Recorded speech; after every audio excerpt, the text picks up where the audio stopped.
Hey, this is Zach again with the U.S. Men's National Team Project, and we've got another game day preview to go over the game tomorrow with the U.S. soccer team and El Salvador. But before getting into that, I wanted to touch on what a week it's been really for U.S. soccer and some of the top players in our pool. Last week we had three huge goals on the same day from Weston McKennie, Christian Pulisic, and Giovanni Reyna in three of the top European leagues, the Bundesliga, Premier League, and Serie A. And really, it's never happened before. A lot of fans who've been fans for a long time would probably laugh if you told them that that would happen even a year ago. For sure, even 2 or 3 years ago, just unheard of. But specifically, if you're a fan of any type, you had to have seen the McKennie goal today for Juve against Barcelona, and just what a goal. I mean, a flying volley from a great cross in, just kind of lofted up for him to run onto, but a huge goal in a huge game in terms of viewership in the Champions League, setting Juventus up to win the group, which they're both going through, but in a classic game with two of the all-time greats, Cristiano Ronaldo and Messi. And just to celebrate that, as you know, half of what we do is really talk about the team, but also about investing strategy. We've invested in many of these cards, many of these players, but wanted to show off one of what could be the top card for Weston McKennie. This is terrible. This is his Topps Chrome Red Wave autograph rookie card, graded by SGC, excuse me, and we just love this card. It's in the Schalke uniform. We bought this as a long-term investment, but I'll be showing off some cards as we talk about some of the other content during this call. But so let's get into some of the game preview. We've got a friendly tomorrow, and Berhalter put together a 24-man roster. 22 of the players are from the MLS, which is expected, 2 from overseas, and really unfortunate that we heard that Daryl DK had a minor injury, so he's not playing tomorrow. We were really looking forward to him. I watched him and Chris Mueller on Orlando play in the playoffs, and he looked huge. I had no idea how big he was. 6'2", like 230 on the soccer field. So we won't be seeing him tomorrow, but there's a lot of other players that are looking for their first cap. And so part of this is the kind of US MLS camp. What we're really seeing is a coming of age of the MLS. Not only are players wanting to play in the league, opt to go into that league instead of college, but we're seeing kind of the result, especially with players like Brenden Aaronson, who should be playing tomorrow. He's already been capped once, but playing in the midfield. We're seeing a model from player development into the MLS as almost like a farm league into the European top leagues, and demanding a pretty hefty, what I think will continue to grow, a premium in the transfer market. So we'll be doing a separate video where we dive into kind of the business models of player development, the MLS, and just the overall transfer market, because it's important for, I think, everyone to be aware of for the health of the MLS, for the U.S. soccer development, and as well as investing in players that could see a massive bump in value from an investment standpoint. So what are the three things, getting into the actual game, so what are the three things that we want to see tomorrow, outside of an obvious, we want to get a W. El Salvador, we've historically, I think we've only lost once to them since the 70s. We do want to see a win. We should win. It's expected that we win, but want to see a strong showing, similar to the last 2 games, recent games with Berhalter. We want to see an aggressive style, but there's a couple things that we want to focus on. First and foremost, for me, is the center back showdown.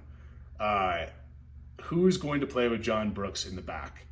And Berhalter's brought in a number of interesting players, but I'm going to call out two or three that I really want to see get some action. Are we going to find out who that second guy is? Miazga didn't do it. Tim Ream is kind of a placeholder in my opinion. But the three I want to talk to are Aaron Long, who's got some experience with the U.S. men's team. But I'm really excited to see Mark McKenzie. Mark McKenzie is young. He's also in the union with Aaronson, I'm not sure how to say it.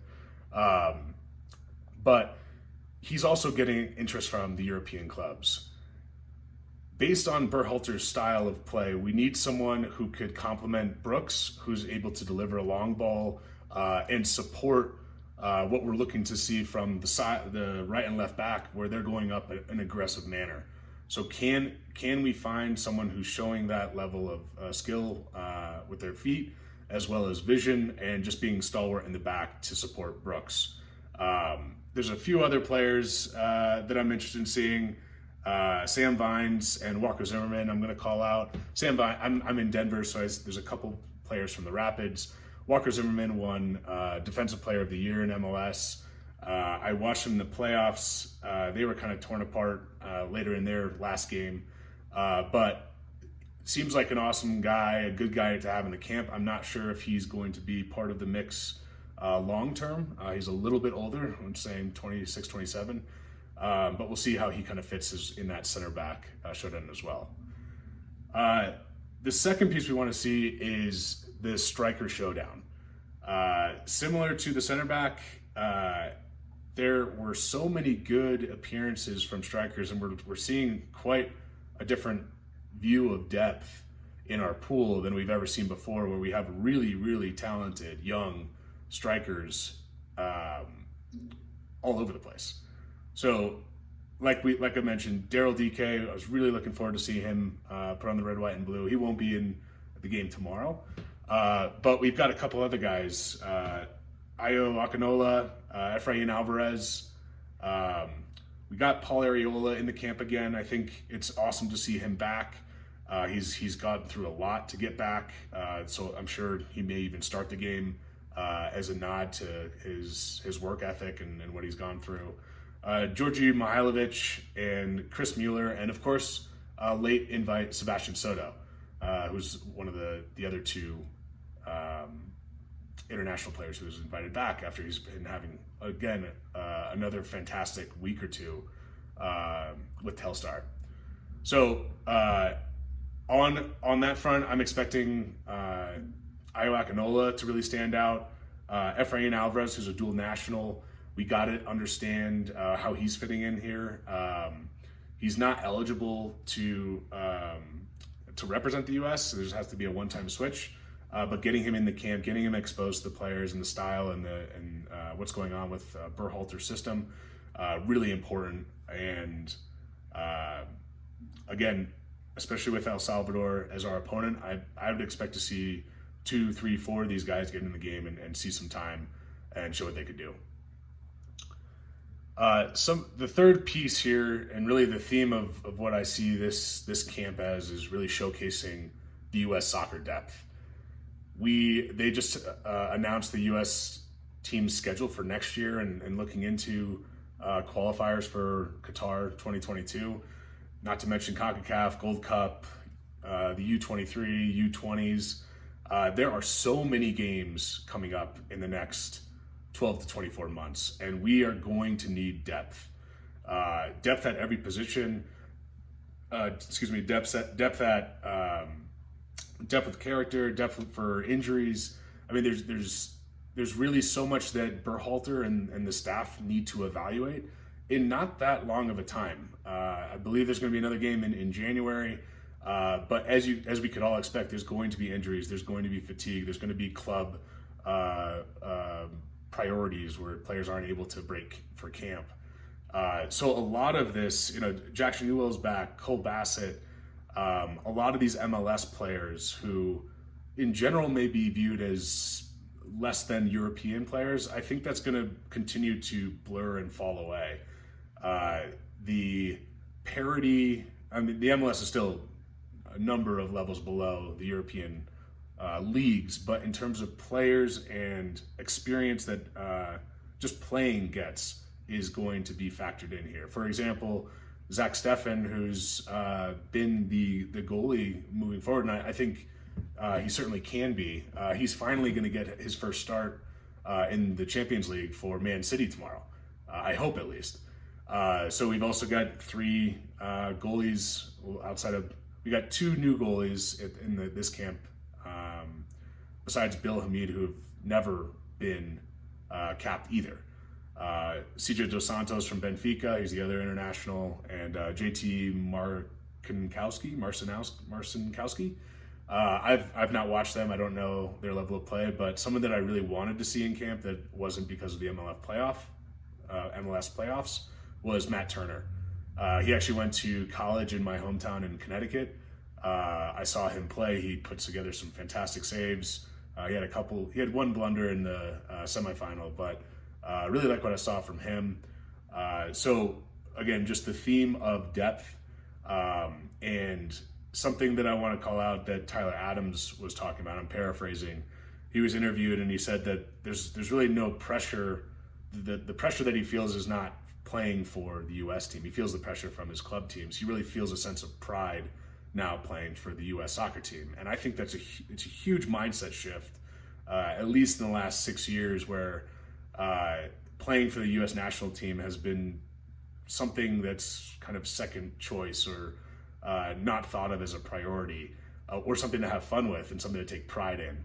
I have a feeling that Berhalter's bringing that sense of pride. He's bringing dual nationals in who have other viable choices for other countries they could play for. So I think that's translating into their gameplay. They're excited to get in. They're excited to perform.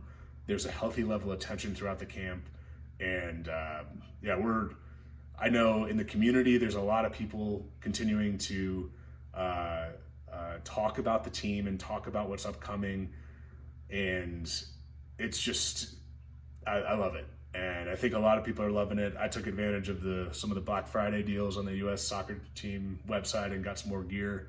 I think it's going to continue to grow, and we're buckling up for some exciting soccer. And as the community grows, it's just an even better experience. So that's what we're looking for tomorrow. It's another big game. I hope everyone can watch it, and I believe that we will win.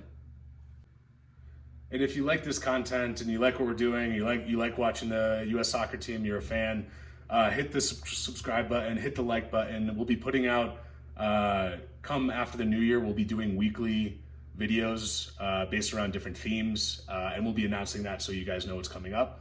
And feel free to hit that bell button as well to get notified of when we post new videos. So we'll look forward to that.